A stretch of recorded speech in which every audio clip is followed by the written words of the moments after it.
You're with Newsmakers on the panel, Alec, Neill, Roger Sutton and Chris Hutching. The press revealed this week that Councillor Sue Wells was dispatched to Bordeaux to formally acknowledge our region's acceptance into this very lucrative club, the Global Wine Capitals of the World network. In what appears to be a disorganised endeavour, the $3,000 airfare has been paid, but councillors retrospectively voted for it on Thursday. Is this all a bit odd, Chris? Well, it's back to front, as you've just pointed out, Mike. I mean, it should have been dealt with ahead of time. It's not a great deal of money.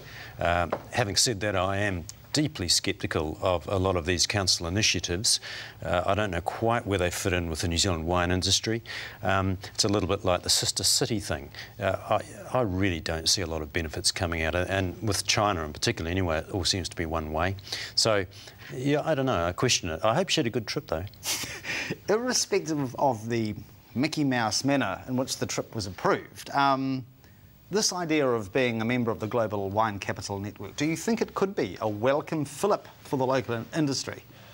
I'm pretty cynical about these sorts of things as well. I'm not sure people travel around the world to travel to these international wine capitals of the world, or whatever you're calling it.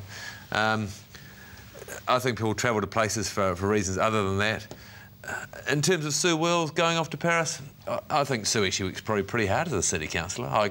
And if she wants to go all the way to Paris for 3 or 4 days, economy class, then, you know, good luck to her. Because if someone said, Roger, you're off to Paris for 3 or 4 days, and you're going to fly back and get back straight back into work, I'd be saying, you know, thanks very much. I'd be much happier with a weekend in Central Otago. Sure. Yeah, I mean, I'm sort of a bit cynical about this whole thing, and that's really the biggest issue. How much has Christchurch actually spent getting into this whole thing? I think Sue Wells' thing is really just a minor sort of sideshow on the side of the bigger thing. Should we be spending money on these sorts of ventures? Apparently there is this, I think, $35,000 joining fee to be part of this network. Which goes where? To the... goes who? The organisers of the network. Right. And there is a bit of a scuffle breaking out, it would appear, as to how much each respective council in our region is prepared to pay. I think Central Otago don't want to pay $1. I think they might find $1,000 next year out of their budget. Yes, exactly. What do you think, Alec? Well, firstly, it's an operational issue, not a governance issue, the spending of the $3,000. I have no problem whatsoever for her going to uplift the certificate. The returns to Canterbury and to South Island will be very substantial as part of it. And I'm saying to people, look, we have some wonderful wineries in the Waipara area. Go out and enjoy them.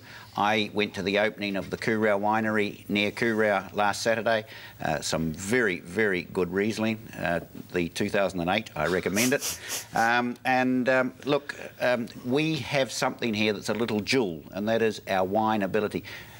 Agriculture really is the backbone, but the fact is people come to New Zealand because it's really nouveau riche to be part of the wine industry. So they'll be here in their droves, and I'm sure that we will accept their money when they come. All right. Speaking of mainland issues, Meridian Energy's plans to establish the biggest wind farm in the Southern Hemisphere has been rejected by the Environment Court. The $2 billion Project Hayes would have dramatically transformed the landscape, with 176 50-storey high turbines littering Lammermoor Range. This was absurd, wasn't it, Roger? It's a really big, gutsy project, this one.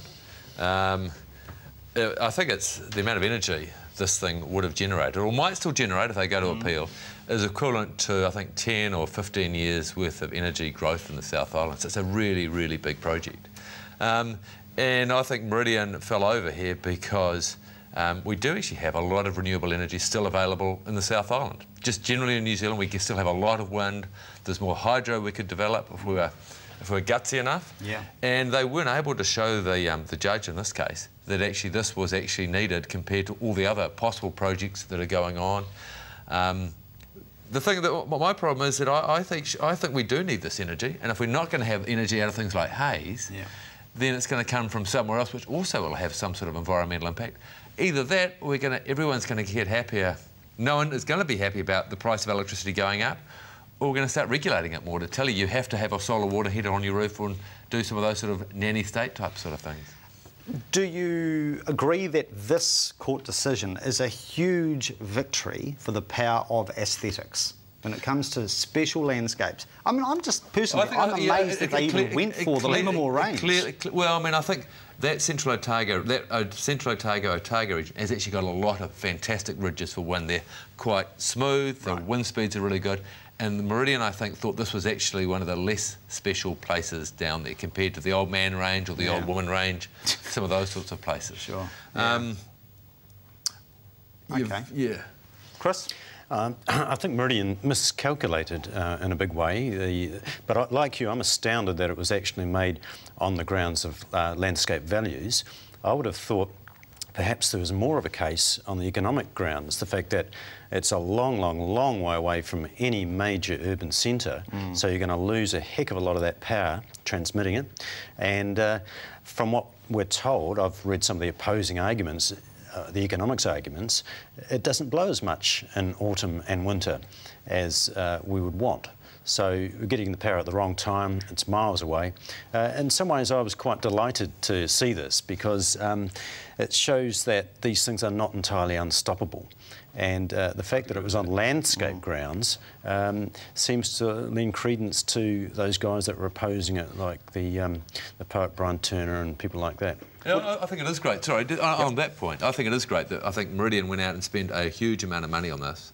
And I think it bodes very well for our society that a bunch of interest groups with a 10th or a 20th of that amount of money were able to stop it. I think that's actually it was very grassroots. I like that fact we have a country where that sort of thing can still happen. Yeah. Quick comment? I'll be a little controversial. Perhaps it's now time to have the debate about nuclear power. You seriously think that could be a goal? Well, England or the UK is now starting to have that debate. They say there'll be 20 new nuclear power stations in the UK by 2025. I'm not saying that we should. All I'm saying is that debate should be held because we have the issue over landscape for wind power and we have the issues over dams that are unacceptable for water storage and power. So we do have ourselves a problem and we don't want to burn coal. Just a very quick comment. I know that we discussed energy options in the future with you a few months ago on the show. Do you think the nuclear option could return to the agenda? No. No, I think it's very unlikely because the costs are still so high and I think over time a lot of these renewable options are going to become even more environmentally acceptable. I think we're going to find cheaper ways of generating wind power by putting turbines out at sea, all those other sort of things. Yeah, OK. I'll have to get a break in. We'll come back with more issues and our guests very shortly. Do stay with us.